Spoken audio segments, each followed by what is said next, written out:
हम्म। Class 12 के प्रिय विद्यार्थियों, जैसा कि आप लोगों को पता है कि कोरोना वायरस की वजह से शिक्षण कार्य बाधित चल रहा है, जिसके संदर्भ में हम लोग वीडियो के माध्यम से आप लोगों को पढ़ाने का काम कर रहे हैं। इसे ध्यानपूर्वक आप लोग अपने समय का सदुपयोग करते हुए और आगे अपने जीवन को साकार बनाने का प्रयास करें। पिछले कुछ दिनों पहले मैंने इंग्लिश ग्रामर से जो सेकंड चैप्टर है, जिसका नाम है सिंथेसिस ऑफ सेंटेंसेस, वाक्यों का संयोजन, उससे मैंने कुछ तरीके बताए थे। दो या दो से अधिक सिंपल सेंटेंस को कंबाइन करके एक सिंपल सेंटेंस बनाने की विधि बताई गई थी। जैसे पार्टिसिपल का प्रयोग था। पार्टिसिपल में 3 प्रकार के पार्टिसिपल बताए गए थे: present participle, past participle, perfect participle. इसके बाद इन्फिनिटिव का प्रयोग करके दो या दो से अधिक सिंपल सेंटेंस को कंबाइन करके एक सिंपल सेंटेंस बनाने की विधि को बताया गया था। आज मैं उसी चैप्टर से तीसरी विधि बता रहा हूं, using a noun or a phrase in apposition. तीसरी विधि है यूजिंग ए नाउन और a phrase in apposition. Apposition का अर्थ क्या होता है? एपोजिशन का अर्थ होता है बगल में या साइड बाय साइड होता है।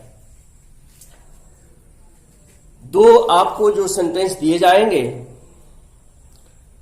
दिए गए वाक्यों में से जिस वाक्य में, जिस सेंटेंस में किसी नाउन के बारे में कुछ कहा गया होता है, किसी संज्ञा के बारे में कुछ कहा गया होता है, तो उस नाउन को पहले लिख लेते हैं, प्रारंभ में लिख लेते हैं जब कंबाइन करेंगे तब, और लिखने के पश्चात कॉमा लगाते हैं, एक कॉमा नीचे को, और उसके अंदर विशेषता बताने वाले, मॉडिफाई बताने वाले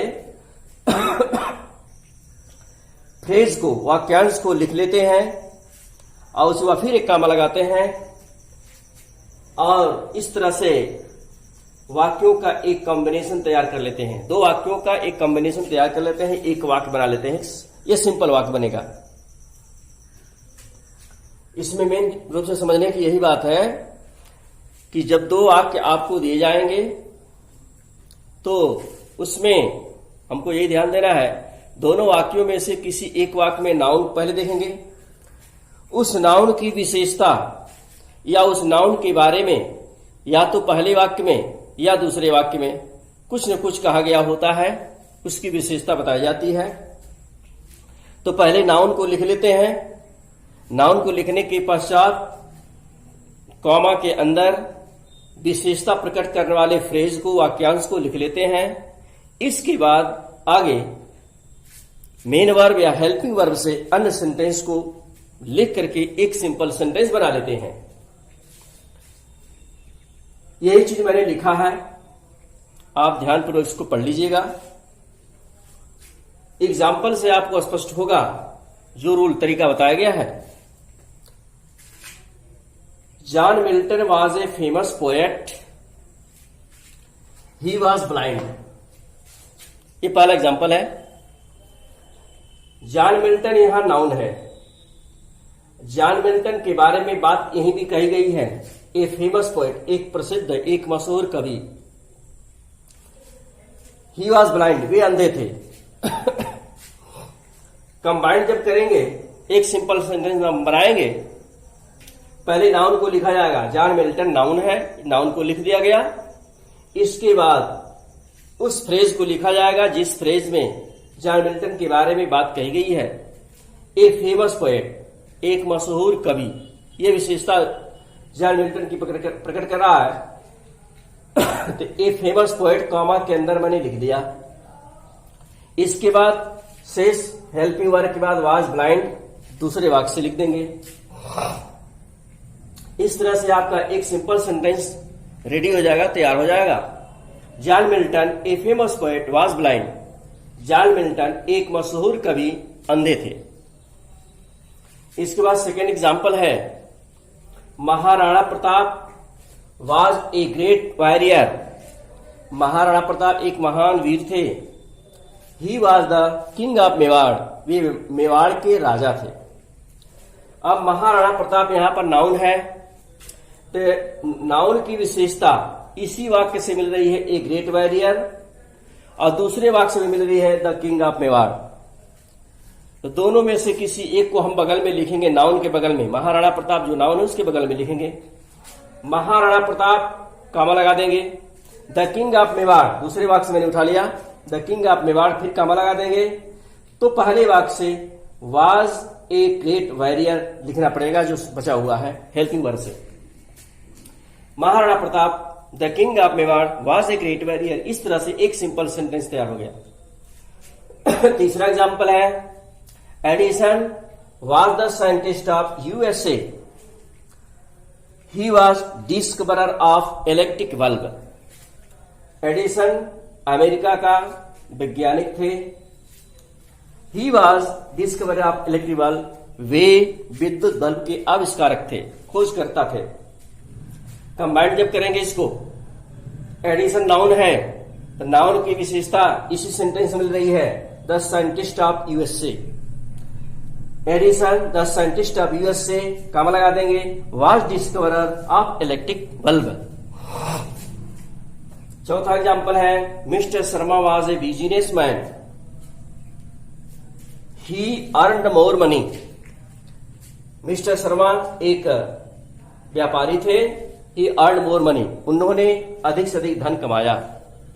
मिस्टर शर्मा नाउन है, इसको लिख करके इनके बारे में जो विशेषता मिल रही है, ए बिजनेस मैन के तौर पर मिल रही है, इसको कामा के अंदर लिख देंगे। Mister Sharma a businessman earned more money.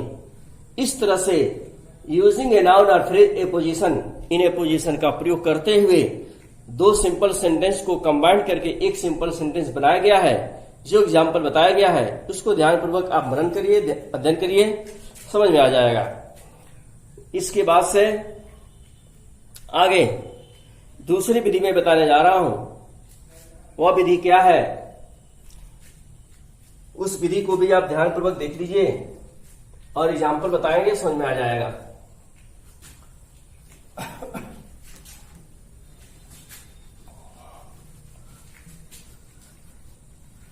बीच में काफी दिनों से वीडियो बनाकर नहीं भेजा जा रहा था, कुछ कंडीशंस ऐसी थी।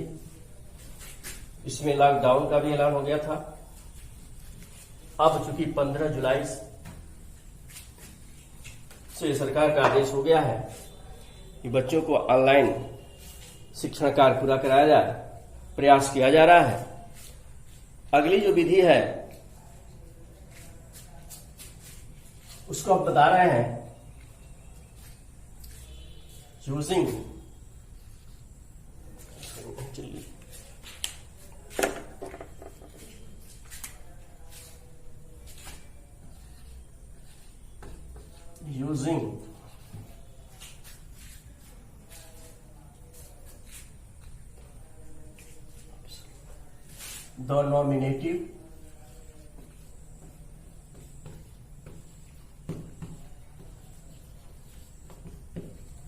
the nominative absolute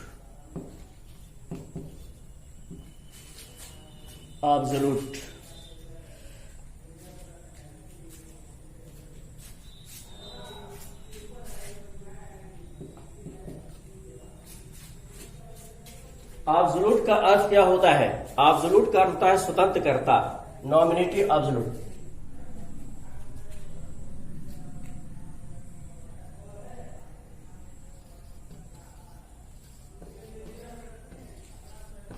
एब्सोल्यूट का अर्थ होता है स्वतंत्र कर्ता, स्वतंत्र सब्जेक्ट। जो स्वतंत्र कर्ता होता है, एब्सोल्यूट होता है, वह अपनी जगह से हटता नहीं है, वो स्थिर होता है। जो स्वतंत्र कर्ता नहीं होता है वो इधर उधर होता है। तो जब आपको दो सिंपल सेंटेंस दिए जाएंगे तो उसमें आपको ये ध्यान देना पड़ेगा, जो दो सब्जेक्ट दोनों सेंटेंस में मिलेंगे उसमें कोई न कोई एक सब्जेक्ट ऐसे मिलेगा जो स्वतंत्र होगा, नॉमिनेट होगा, एब्सोल्यूट, नॉमिनेटिव एब्सोल्यूट में रहेगा, वो स्वतंत्र रहेगा। जो दूसरे वाक्य में दूसरा सब्जेक्ट मिलेगा वो नॉमिनेटिव एब्सोल्यूट के अंतर्गत नहीं आता है। तो जो नॉमिनेटिव एब्सोल्यूट में आता है, स्वतंत्र कर्ता के रूप में आता है, उसको सबसे पहले कंबाइन करते इसमें हम लिख लेते हैं, और लिखने के पश्चात हम तीन तरह की विधि अपनाते हैं। अगर यदि हेल्पिंग वर्ब के रूप में is, M, are, was, were दिया हुआ है तो नॉमिनेटिव एब्सोल्यूट के बाद हम उसको बीइंग में बदल देते हैं, बीइंग कर देते हैं, BEING, बीइंग में लिख देते हैं। नॉमिनेटिव एब्सोल्यूट लिखने के पश्चात लिखते हैं। और यदि प्रेजेंट परफेक्ट टेंस में मिला है, पास्ट परफेक्ट टेंस में मिला है, तो उसमें नॉमिनेटिव एब्सोल्यूट के पश्चात हम जो है प्रेजेंट परफेक्ट टेंस या पास्ट परफेक्ट टेंस या past indefinite tense, past indefinite tense अगर दिया है तो पास्ट इंडेफिनिट टेंस या पास्ट परफेक्ट टेंस दिया है तो उसके स्थान पर हैविंग प्लस वर्ब की थर्ड फॉर्म का प्रयोग करते हैं। और पैसिव फॉर्म होने पर हैविंग प्लस थर्ड फॉर्म का यूज करते हैं। इसके बाद है, हम रूल लिख रहे हैं, रूल को आप ध्यानपूर्वक देख लीजिए। नॉमिनेटिव एब्सोल्यूट के द्वारा दो सेंटेंस को कैसे कंबाइन करके एक सिंपल सेंटेंस बनाया जाता है। यह है, यदि हेल्पिंग वर्ब के रूप में किसी नॉमिनेटिव एब्सोल्यूट वाले सेंटेंस में इज, एम, आर, वाज, वेयर का प्रयोग दिया है तो इज, एम, आर या वाज, वेयर को बीइंग के रूप में चेंज करते हैं। यह है रूल में पहला रूल है, इज, एम, आर, वाज या वेयर को बीइंग में चेंज करते हैं, बीइंग के रूप में लिखते हैं।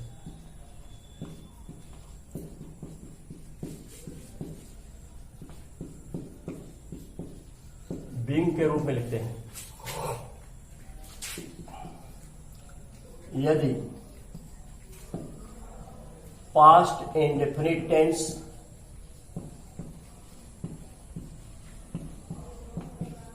पास्ट इंडेफिनिट या पास्ट परफेक्ट टेंस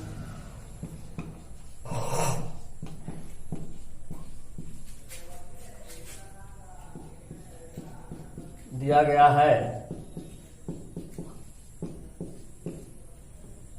तो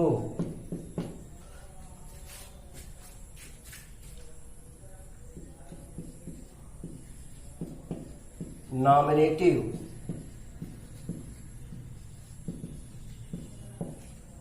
एब्सोल्यूट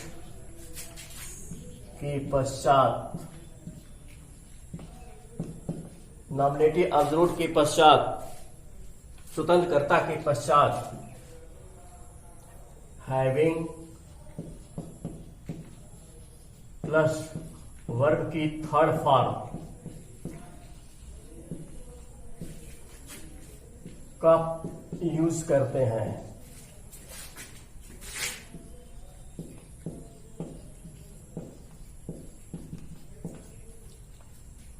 यदि पैसिव रूप में लिखना है, पैसिव फॉर्म है तो हैविंग प्लस वर्ब की थर्ड फॉर्म यानी been, having been.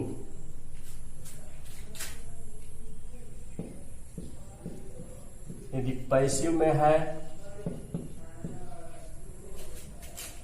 Passive form है, यदि पैसिव फॉर्म है तो हैविंग प्लस बीन वर्ब की थर्ड फॉर्म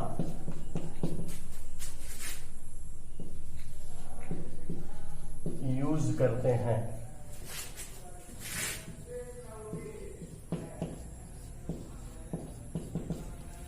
अब जो है एग्जाम्पल बता रहे हैं, एग्जाम्पल से आपको समझ में आएगा कि नॉमिनेटिव एब्सोल्यूट का प्रयोग करके किस तरह से दो सिंपल सेंटेंस को जोड़कर एक सिंपल सेंटेंस बनाया जाता है।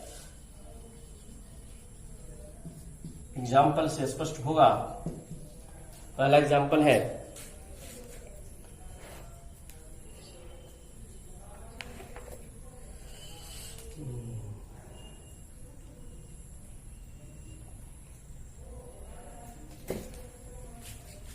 जैसे है, it was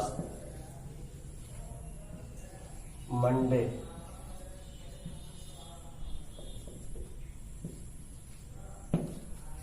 it was Monday, he killed A lion. He killed A lion. तीसरा वाक्य है, The lion was old.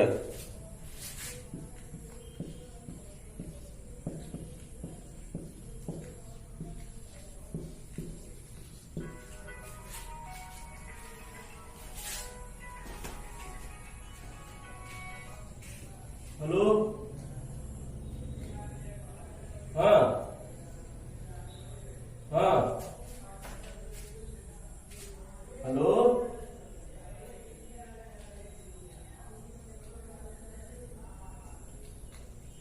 हमें पढ़ावत पढ़ी पढ़ा के फिर हमके दूसरे जगह जाए पाए तो सब क्या नाम ले आए साइकिल से। कमल सागर आए तो पूछली हाँ, यही रास्ता धोके जाए डुमरी जा चलिए, अगर डुमरी हो तो डुमरी ले ले। हाँ, डुमरी ना मिले तो कमल सागर आए तो कड़रा पे बोलना पड़ा।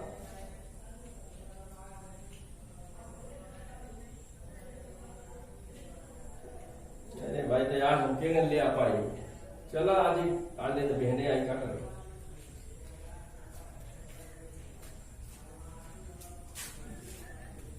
हाँ, गड़िया से कम से गड़िया से जाता है तो ले ले, इतना जाना पड़ता है।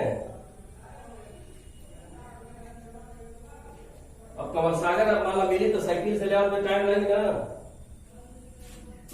बताओ फिर। ठीक,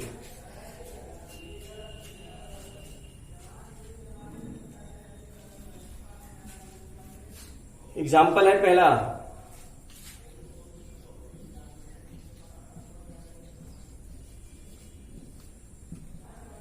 यहां पर ध्यान देने की बात यह है, पहला सेंटेंस आपका दिया है इट वाज मंडे, इसमें हेल्पिंग वर्ब वाज दे दिया है। मैंने बताया है, रूल बताया गया है, इज, एम, आर, वाज या वेयर को बीइंग के रूप में लिखते हैं। नॉमिनेटिव एब्सोल्यूट के रूप में है, इट है, इट बीइंग लिखना पड़ेगा। इसके बाद दूसरा है, he killed a lion, the lion was old. It was Monday, Monday का दिन था, उसने एक शेर को मारा, शेर बूढ़ा था। मंडे को उसने एक बूढ़े शेर को मार दिया। इसको कंबाइंड जब हम करेंगे तो कंबाइंड में लिखना पड़ेगा,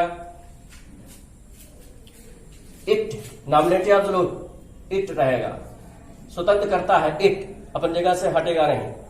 वास को बिंग में चेंज करेंगे, प्रेजेंट पार्टिसिपल ला देंगे, it being Monday, it being Monday, it being Monday. पहला सेंटेंस वास को बिंग में हमने चेंज कर दिया है और एक कामा लगा देंगे छोटा सा, यहां से स्मॉल लेटर के साथ उठाएंगे, he killed and old lion. इन दोनों बातों को एक कंबाइन किया गया है, he killed an old lion, it being Monday. इसके बाद है दूसरा एग्जाम्पल हम बता दे रहे हैं,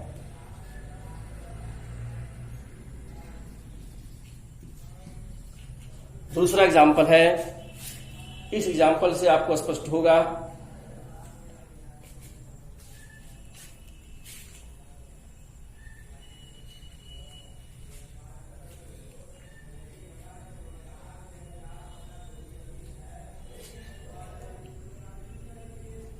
the dark cloud appeared, example है, द डार्क क्लाउड appeared, काले बादल आ गए। दूसरा सेंटेंस इसका है, it started raining, it started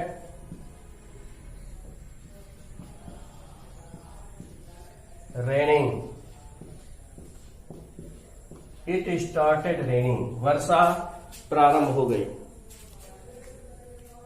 combined जब किया जाएगा नॉमिनेटिव एब्सोल्यूट के रूप में लेंगे, the dark cloud having appeared, combined है।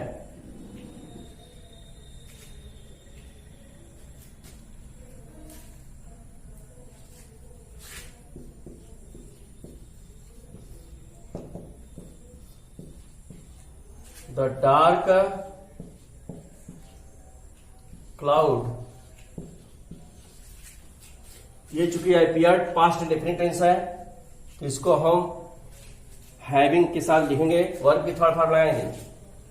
The dark cloud having appeared, कमा लगा देंगे, इट स्टार्टेड रेनिंग, बस समाप्त हो गया। अब जो है कुछ एक्सरसाइज मैं इसमें भेजूंगा, उसको आप लोग इस रूल के तहत हल कीजिएगा और अगला वीडियो अगले दिन भेजा जाएगा। Thank you.